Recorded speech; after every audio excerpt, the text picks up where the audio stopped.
اور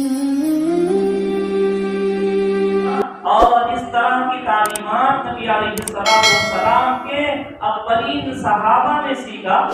اور پھر ایسی بھی زندگی ان کی گزری۔ حضرت سیدنا ابوبکر صدیق رضی اللہ تعالیٰ عنہ ہے، خلافت کی ذمہ داری آ گئی تو اتنا اپنے آپ کو اس ذمہ داری کا احساس پیدا کیا کہ گھر سے بیت المال ہے، خزانہ ہاتھ میں ہے، جو چاہے فیصلہ کر سکتے ہیں، لیکن جب حضرت ابوبکر صدیق رضی اللہ تعالیٰ نے کہا میں اس خزانے سے اتنا ہی دوں گا جتنا میرے کھانے اور گزر بسر کے لیے ضروری ہے، اس سے زیادہ 2 لقمے بھی اضافہ لینا حضرت سیدنا ابوبکر صدیق رضی اللہ تعالیٰ نے گوارا نہیں کیا۔ سارا بیت المال انسانیت کی فلاح و بہبودی کے کام کے لیے۔ سیدنا عمر فاروق رضی اللہ تعالیٰ نے خلافت اور ذمہ داریاں سنبھالی تو یوں فرمایا کہ میری خلافت اور دائرے میں انسان ہی نہیں، اگر کوئی جانور کتا بھی بھوکا سو جائے مر جائے تو میں یہ سمجھوں گا کہ اللہ قیامت میں مجھ سے اس کے بارے میں بھی پوچھیں گے۔ تو انسان ہی نہیں، غریب ہی نہیں، محتاج اور یتیم اور بیوہ ہی نہیں، انسانیت اتنی بٹھا دی نبی علیہ السلام نے، اور کائنات کے ذروں سے محبت ایسی بٹھا دی کہ آپ یہ کہہ رہے ہیں کہ اگر کتا بھی بھوکا سو جاتا ہے یا مر جاتا ہے، عمر یہ ڈر رہا ہے اس بات سے کہ قیامت میں کہیں پکڑا نہ جائے۔ حضرت عمر بن عبدالعزیز رحمۃ اللہ علیہ ہیں، عید کا موقع ہے، چھوٹے بچے آ کر والدہ سے گزارش کر رہے ہیں کہ دوستوں نے عید کے لیے نئے اچھے کپڑے خرید دیے ہیں، جوتے چپل خرید دیے ہیں، اور عید گاہ پہنچنے کے لیے منتظر ہیں۔ بچے کہہ رہے ہیں ابا جان، اور والد کون ہیں؟ امیر المومنین ہیں، وقت کے خلیفہ ہیں، اور پہلے کی زندگی ایسی تھی 200 درہم کے جوڑے پہنا کرتے تھے، خلافت کی ذمہ داری آئی، انسانیت کی ذمہ داریاں آئیں تو سب کو چھوڑ کر صرف خدمت خلق اور سارا کچھ جو کچھ ہے وہ انسانیت پر لگانا، اور وہ اس لیے لگانا کہ امن قائم ہو جائے، وہ اس لیے لگانا کہ بیواؤں کو سہارا مل جائے، ان پڑھوں کو تعلیم مل جائے، تاجروں کو راہ اور راستوں کے اندر امن مل جائے، اس کے لیے سارے خزانے کھلے ہوئے ہیں۔ اور اپنے اوپر، اپنے گھر کے اوپر حال یہ ہے کہ بچے یہ کہہ رہے ہیں کہ عید کا موقع ہے، ابا نیا کپڑا دلا دیجیے، تو جو خزانے کے ذمہ دار تھے، بیت المال کے محافظ تھے، ان کو چٹھی لکھی کہ 1 مہینے کی تنخواہ مجھے اس مرتبہ اضافی دے دی جائے۔ تو جو نگران تھے خزانے کے، انہوں نے پرچی کے پیچھے یہ لکھا کہ آپ یہ بتا دیجئے کہ آپ 1 سال تک زندہ رہیں گے، اس کی 1 مہینے تک زندہ رہیں گے، اس کی گارنٹی ہے، آپ یہ لکھ دیجئے تو میں 1 مہینے کی پیش کی تنخواہ دے دوں گا۔ اس طرح سے سادگی کے ساتھ یہ ہیں خلفائے راشدین مسلمانوں کے، ان کی خلافت علی منہاج النبوہ تھی، اس کے بعد بھی مسلمان حکمراں رہے۔ یقیناً بعد کے والے حکمراں، ان کی حکومتیں اور سلطنتیں علی منہاج النبوہ نہیں ہیں، وہ خلفائے راشدین نہیں ہیں، لیکن اسلام کے درس، اسلام کی تعلیمات ان کی زندگی میں آنے کی وجہ سے آج کی جو سیاست اور آج کے جو سیاسی لیڈران اور قائدین ہیں، اس سے ہزاروں نے لاکھوں درجے بہتر وہ حکمران رہے ہیں جو اس ملک میں حکمرانی کی ہے۔ ان لوگوں کی حکومتیں آج کے لیڈروں کی حکومتوں سے ہزار نہیں لاکھ گنا بہتر۔ آزادی کا جشن اس ملک کے اندر بہت آب و تاب سے منایا گیا، اور لوگوں نے اظہار کیا ملک سے محبت کا، لیکن بہت سامنے ایسے موقعوں پر مسلمان حکمرانوں کو چوروں اور ڈاکوؤں اور لٹیروں کی حیثیت سے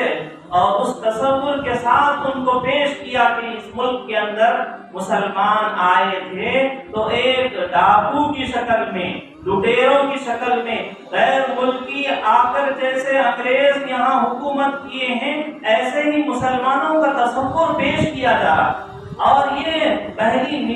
نجی انفرادی مجلسوں میں بولتے بولتے اب عدل اعلان کہہ رہے ہیں، اور اب تو سلیبس کا جز بنا کر پیش کر رہے ہیں۔ اس لیے ضرورت ہے کہ مسلمانوں کو اپنے حکمرانوں کی صحیح تاریخ کو معلوم رکھنا ضروری ہے۔ کیسے بہترین یعنی حکومت کی تھی اورنگزیب عالمگیر علیہ الرحمہ نے، ایسے سادہ مزاج ان لوگوں کو واقعی سنائے، ان کے بڑوں نے، ان کے اساتذہ نے، ان کے علماء اور مشائخ نے رسول اللہ صلی اللہ علیہ وسلم کے اور خلفائے راشدین کے واقعات سنا کر اس نہج اور اس سطح پر لے جانے کی فکریں اور تڑپ پیدا کی ان لوگوں کے دلوں میں۔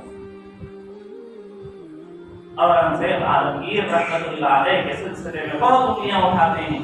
اور یہ کہتے ہیں کہ بہت تعصب پسند تھے۔ ہرگز تعصب پسند نہیں، بالکل وطن پرست انسان تھے۔ وہ اتنے وطن پرست تھے، وطن کا معاملہ آ گیا اور اپنے بھائی کا معاملہ آ گیا دارا شکوہ کا، تو اپنے بھائی کو قتل کروا دیا وطن کی محبت کے اندر۔ اپنے والد کے غلط فیصلوں کی وجہ سے دشواریاں ہو رہی تھیں، ترقیاں رک رہی تھیں، والد کو نظر بند کرا دیا وطن کی محبت میں۔ اور حکومتوں کے لیے اس طرح سے قتل کروانے وہ زمانوں میں کوئی عیب نہیں سمجھا جاتا تھا۔ راجا اشوک کے سلسلے میں ہے کہ اس نے جب یہاں پر حکومت کی تو اپنے بھائیوں رشتہ داروں میں سے 99 لوگوں کو قتل کیا تھا۔ اورنگزیب نے ایک کو مروایا۔ وہ یقیناً یہ حکومت کے بارے میں ہم یہ کہہ رہے ہیں کہ مغل حکومت یہ نہیں تھی، یہ خلفائے راشدین کی حکومت نہیں تھی۔ یہ یقیناً سچے پکے مسلمان مثالی سارے بادشاہ نہیں گزرے ہیں، لیکن ہرگز وہ ڈاکو نہیں تھے، چور نہیں تھے، وطن کے غدار نہیں تھے، رعایا کے ساتھ سختی کرنے والے نہیں تھے، وہ وطن پرست تھے، وہ ملک کو ترقی کی طرف لے جانے والے اور پہنچانے والے۔ 50 سال تک انہوں نے حکومت کی تھی، 1-2 سال نہیں۔ اور ایسی مثالی حکومت اور حکومت کو اتنا پھیلایا، متحدہ ہندوستان کا تصور اگر اس ملک میں کسی نے دیا ہے تو وہ مسلمانوں نے دیا ہے۔ کہاں اکھنڈ بھارت کی بات کرتے ہیں، مسلمان ہیں جو دلی میں بیٹھ کر انہوں نے حکومت کو اتنا عام کیا کہ عراق کی حدود تک ہندوستان قائم ہو گیا تھا۔ اب تو حکومت آئی بھی نہیں، دارالحکومت دہلی کو بدلنے کی باتیں کر رہے ہیں۔ ان کو یاد رکھنا چاہیے کہ یہ مسلمان حکمران تھے جو دلی پر بیٹھ کر حکومت کی، اور کیسی حکومت کی؟ منگولوں نے بغداد کے اینٹ سے اینٹ بجا دی۔ وہ مسلمان حکمران تھے جنہوں نے اس ملک کو بچایا ہے منگولوں سے، ورنہ تو بغداد اجڑ گیا، کتب خانے جلا دیے گئے، دریا میں جلے ہوئے کاغذ اتنے ڈالے گئے کہ دریا کا پانی کالا ہو گیا۔ لیکن جب بھی منگول ہندوستان کی طرف آئے، علاؤ الدین خلجی نے مقابلہ کر کے ان کو ملک میں آنے نہیں دیا۔ بابر نے اگر حملہ کیا تھا تو ابراہیم لودھی کے اوپر کیا تھا، کسی غیر مسلمان کے اوپر حملہ نہیں کیا تھا۔ یہ تصور غلط دیا جا رہا ہے، ہسٹری کو، تاریخ کو تبدیل کر دیا جا رہا ہے۔ یہ سمجھا جا رہا ہے کہ پہلے زمانے کی جو جنگیں تھی وہ ہندو مسلم والی تھی، لہذا اس زمانے میں سومنات کی مندر کو محمود غزنوی نے توڑا تھا، اس وجہ سے ہم مسلمانوں کی مسجدوں کو توڑ دیں گے۔ سومنات کی مندر محمود غزنوی نے توڑا تھا تو اس کی وجوہات کیا تھی؟ اورنگزیب عالمگیر جب حیدرآباد دکن آئے تھے تو گولکنڈہ قلعے کی ایک مسجد کو انہوں نے توڑ دیا تھا۔ کیوں توڑا تھا؟ کیا وہ مسلمان نہیں تھے؟ کیا وہ غیر مسلمان راجا تھے؟ اس لیے گولکنڈے کی مسجد کو انہوں نے توڑا تھا کہ تانے شاہ نے اس مسجد کے تہخانے کے اندر ہتھیار چھپا کر رکھا تھا، وہاں پر اس کی فوج موجود تھی، تو انہوں نے اس کی حکومت کو، تانے شاہ کی حکومت کو کمزور کرنے کے لیے اورنگزیب نے مسجد کو بھی توڑا، اورنگزیب نے مندر کو بھی توڑا جس مندر کے اندر خواتین کا ریپ ہوا تھا۔ محمود غزنوی نے بھی سومنات مندر کو توڑا ہے، یقیناً توڑا ہے اس نے۔ ہم یہ نہیں کہہ رہے کہ یہ یہ خلفائے راشدین کی خلافت ہے، وہ اپنی سلطنت اور حکومت کو آگے بڑھانے اور پھیلانے اور اس کو مضبوط کرنے کی نیتوں سے ان لوگوں نے یہ کام کیے ہیں۔ تو میرے بھائیوں، مسلمان حکمران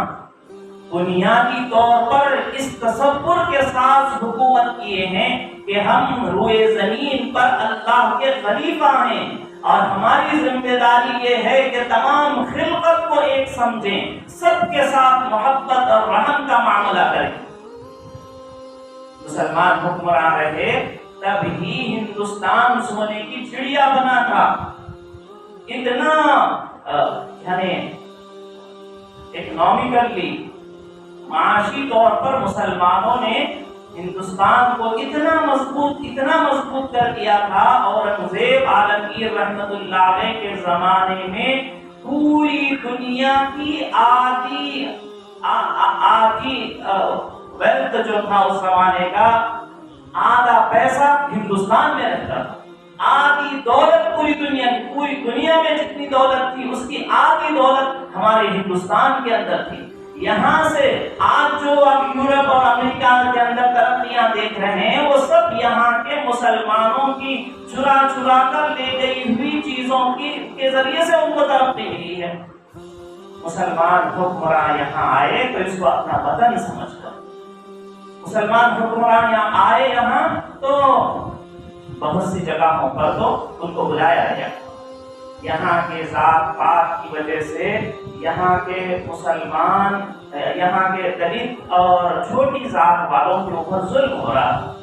ان لوگوں نے کہا کہ اسلام کی تعلیمات مساوات والی تعلیمات ہیں، آزادی والی تعلیمات ہیں، حق و انصاف والی ہیں، اتحاد کی بات کرنے والے، اخوت اور بھائی چارگی والی باتیں ہیں، تو اس لیے اسلام کو یہاں بلایا گیا، مسلمان حکمرانوں کو دعوت دی گئی اور ان لوگوں نے عدل و انصاف کی عظیم الشان بہت مضبوط حکومتیں قائم کی اور اپنی رعایا کے ساتھ پوری محبت کا معاملہ کیا، ہر اعتبار سے ملک کو مضبوط کیا، اس ملک کی معیشت کو مضبوط کیا، تجارت کو مضبوط کیا، راستے کو نمر کیے، سڑکیں بنائیں، ایگریکلچر تو اتنا ڈیولپ مسلمانوں نے کیا کہ آج ان کے بنائے ہوئے تالابوں کو صحیح کرنے کی ہمت بھی نہیں ہے آج کی حکومتوں کے اندر۔ میڈیکل لائن کے اندر مسلمانوں نے کام کیا، تعمیرات میں آج بھی ہندوستان کے خزانوں میں ان کے بنائے ہوئے لال قلعے اور ان کے بنائے ہوئے تاج محل اور ان کے بنائے ہوئے چار مینار اور قطب مینار سے آنے والی بڑی آمدنی آج بھی مغل بادشاہوں کا فیض مل رہا ہے اور ان کو ہی گالی دے رہے ہیں۔ بہت زیادہ یعنی مسلمانوں کا اس ملک کے اندر، مسلمان حکمرانوں کا اس ملک کے اوپر احسانات ہیں۔ ملک آزاد ہوا تو آزادی کے بعد 1965 کے اندر ایک وار ہوا چائنا کا ہندوستان کے اوپر، اور جب چائنا نے تبت کو لے کر ہندوستان کی چائنا سے لڑائی ہو گئی 1965 کے اندر، جبکہ ہندوستان آزاد ہو گیا، اس وقت کی پوزیشن یہ تھی ہمارے ملک کی کہ چائنا سے لڑنے کے لیے ہتھیار موجود نہیں تھا۔ تو اس وقت کے وزیر اعظم لال بہادر شاستری حیدرآباد آئے اور حیدرآباد کے نظام سابق میر عثمان علی بہادر سے انہوں نے کہا کہ چائنا حملہ کر رہا ہے اور ہمارے پاس ہتھیار نہیں ہے، اگر آپ کچھ تعاون کرتے اس وقت میں تو ہمارا بڑا کام ہو جائے گا، آپ کی سخاوت اور آپ کی عطا اور آپ کی کیا کشادہ ذہنی ہم کو پتا ہے اس کا، آپ ہم پر کرم کر دیں۔ تو نظام حیدرآباد نے اس ملک کو، وطن کو مضبوط کرنے کے لیے یہ کہا کہ چائنا کے ہم آنکھ نکال لیں گے، اور اسی وقت وہیں ٹھہرے بیگم پیٹ ایئرپورٹ پر ہی ٹھہرے 5000 کلو 5 ٹن سونا منگا کر ہندوستان کی حکومت کو تحفے کے طور پر پیش کیا۔ آج تک تاریخ میں، ہندوستان کی تاریخ میں اتنا بڑا ڈونیشن دینے والا نہ پہلے نہ بعد میں آج تک اس کا ریکارڈ توڑنے والا کوئی موجود نہیں۔ ایسی ایک نہیں سینکڑوں تاریخی واقعات ہیں، ان سب کو بلا کر صرف مسلمانوں کی دشمنیوں کو اور اس وقت کیے گئے سیاسی مجبوری کے فیصلوں کو سنا کر بتا کر آج کے مسلمانوں کے اوپر وار کرنا اور آج کے مسلمانوں کو ان کی عبادت گاہوں کو اور ان کے مقدس محترم جگہوں کے ساتھ بے حرمتی کرنے کا جواز نکالا جا رہا ہے۔ ہندو حکومتوں نے کیا نہیں کیا؟ اشوک نے تبلیغ کی، مسلمانوں نے یہاں اسلام جو پھیلایا ہے وہ تلوار کی بنیاد پر نہیں، مسلمان کے پاس لوگ آتے تھے، ہوتا یہ تھا کہ کوئی موقع ہوتا میں بہت تفصیل سے کچھ باتوں اس ٹاپک پہ آپ کو بولتا۔ جتنی دیگر قومیں تھیں، انگریز سے ہم کو کیوں شکوہ گلا ہے؟ انہوں نے حکومت کی اور یہاں کے لوگوں کو کرسچن بنانے کے لیے پوری ایک بڑی ٹیمیں اتار دی گئی اور ہر طرف سے ہو رہی تھی اور کرسچن مشنری کام کر رہی تھی، لوگ کرسچن ہو رہے تھے۔ ایسا مسلمانوں نے یہ نہیں کیا کہ کسی اللہ والوں کو اتار دیا اور مشائخ نکل گئے اور اسلام کی دعوت دینے لگے، ایسا نہیں تھا، بلکہ یہاں کے جو چھوٹی ذات والے ہیں ان کو ان کی مندروں میں آنے کی اجازت نہیں تھی، بلکہ کسی بڑی ذات والے کے سامنے سے چپل پہن کر نہیں گزر سکتے تھے، تو وہ لوگ اپنے دل کے اطمینان اور سکون کے لیے اللہ والوں کے در پر درگاہوں پر آ کر بیٹھنا شروع کیے اور وہاں ان سے متاثر ہو کر انہوں نے اسلام قبول کیا، خود سے اسلام قبول کیا ہے۔ ایسا نہیں کہ پکڑا گیا، تلوار گردن پر رکھی گئی اور یہ کہا گیا کہ تم مسلمان ہو جاؤ، ایسا نہیں ہے۔ جیسے آج یہ لوگ پلان بنا رہے ہیں، مسلمانوں کی نسل کشی کا جو منصوبہ بنا رہے ہیں اور اس کے لیے وہ باتوں کا جواز پیدا کر رہے ہیں، حالانکہ غلطیاں تو انہوں نے کی تھیں۔ بدھزم کو اس ملک سے ختم کر دیا ہندوازم نے، ان کے اپنے گریبان میں چھاننے کی ضرورت ہے کہ کہاں چلا گیا بدھزم، سب ختم ہو گیا ان کی شرارتوں کی وجہ سے۔ میرے بھائیو، بس آپ کو یہ سنانا ہے کہ اس ملک کے ماضی میں ملک کا ماضی بہت شاندار انداز کا ہے، سر اٹھا کے دیکھنے کے قابل ہے، ہماری نگاہوں سے نگاہ ملا کر بات کرنے کی کسی کو ہمت نہیں ہے۔ اگر ملک سے لال قلعہ ہٹا دیا جائے، تاج محل ہٹا دیا جائے، چار مینار ہٹا دیا جائے، قطب مینار ہٹا دیا جائے تو کیا باقی رہ جائے گا؟ کوئی چیز باقی نہیں رہے گی۔ مفت میں اس سے آنے والی آمدنی ہے۔ ابھی ہماری موجودہ حکومت نے بھی ایک اسٹیچو بنایا ہے، لوگوں نے تبصرہ کیا ہے کہ اگر اس کی آمدنی ابھی سے لے کر 50 سال تک اس سے آئے تک بھی جا کر انہوں نے جو صرفہ کیا ہے، خرچ کیا ہے، وہ خرچ بھی وصول کرنے کے لیے تقریباً 50 سال چاہیے، تب جا کر اس سے آنے والی آمدنی اس لگائے ہوئے خرچ کے برابر ہو سکتی۔ مفت میں یہ بڑی بڑی چیزیں ہمارے مسلمان حکمرانے یہاں دے کر ہیں۔ ہمارے حیدرآباد کے اندر پوری ایشیا کا سب سے بڑا میڈیکل ہاسپٹل دیا ہے، عثمانیہ ہاسپٹل دیا گیا۔ ایسی ایک نہیں سینکڑوں چیزیں ہیں میرے بھائی، بس اتنا کہنا ہے کہ نصاب بدل رہا ہے، نظام بدل رہا ہے، سوچ بدل رہی ہے، ہماری نئی نسلوں کا تصور بھی بدل رہا ہے۔ وہ یہ سب سمجھ رہے ہیں کہ یہ سب ہمارے مسلمان بادشاہ عیاش تھے، ہمارے مسلمان بادشاہ لٹیرے تھے، ہمارے مسلمان بادشاہ لاپرواہ تھے، ہمارے مسلمان بادشاہ عورتوں کے پیچھے پھرنے والے۔ ہرگز ایسا نہیں ہے۔ ایک دو کے علاوہ ساری تاریخ قربانیوں سے اور ملک کے وطن کے ساتھ وفا سے اور اس کی ترقیاتی کاموں کے انجام دینے سے بھری پڑی ہوئی ہے۔ بس ضرورت یہ ہے کہ اس کو جانیں۔ اللہ تعالیٰ نے قرآن مجید میں فرمایا ہے کہ اس تصور سے زندگی گزارو، انی جاعل فی الارض خلیفہ، تم کو روئے زمین کا میں خلیفہ بناتا ہوں۔ اللہ تعالیٰ نے سمجھ عطا فرمائے اور دیگر قوموں کو بھی سمجھ نصیب فرمائے، ملک کے ترقی کے کام کرنے کی توفیق نصیب فرمائے۔